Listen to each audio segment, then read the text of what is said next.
La història la va contar el seu protagonista. Sí, el seu protagonista era, li dien l'oncle Porra, o el tio Porra. Vosaltres què dieu, oncle o tio? Tio.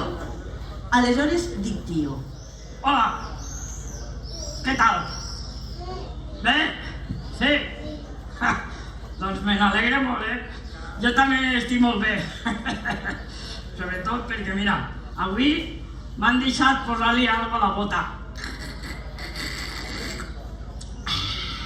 Que bo, No, però ja fa temps que no li pegue jo al vi, no. Li he posat aigua fresqueta, fresqueta. Hola.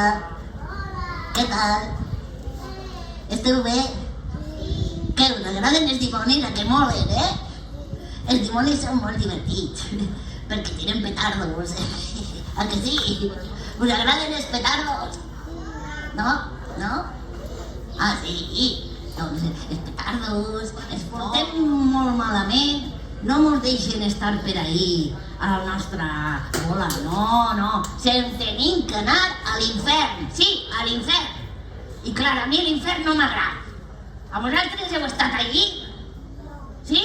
Tu sí que has estat a l'infern? A que fa molta calor? Sí, mira, xiqueta diu que ha estat a l'infern, tu. Que valenta, Sí, a l'infern fa molta calor, i fa fum, i foc, i allí no es pot viure, home. No, que no. No, a mi l'infern no m'agrada, no m'agrada. Sabeu a qui m'enviar a l'infern? A mi! I sense cap! Mira el pobre cap meu com està.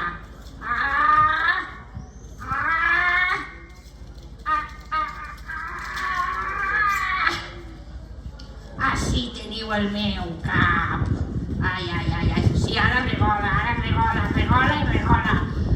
Ai, però no passa res. No us preocupeu. Mira que fàcil. Igual que cau, patapumba! Heu vist? Ara tinc un cap que vola. Vale. Vaig a apuntar-te i després vindré a per tu. Me'n vaig. Adeu. Moltes gràcies. Se n'ha anat. I esta és la història del dimoni fumador en dos parts. Lo que va fer el dimoni i lo que va fer el oncle Porra. I ara seguim en la següent rondalla.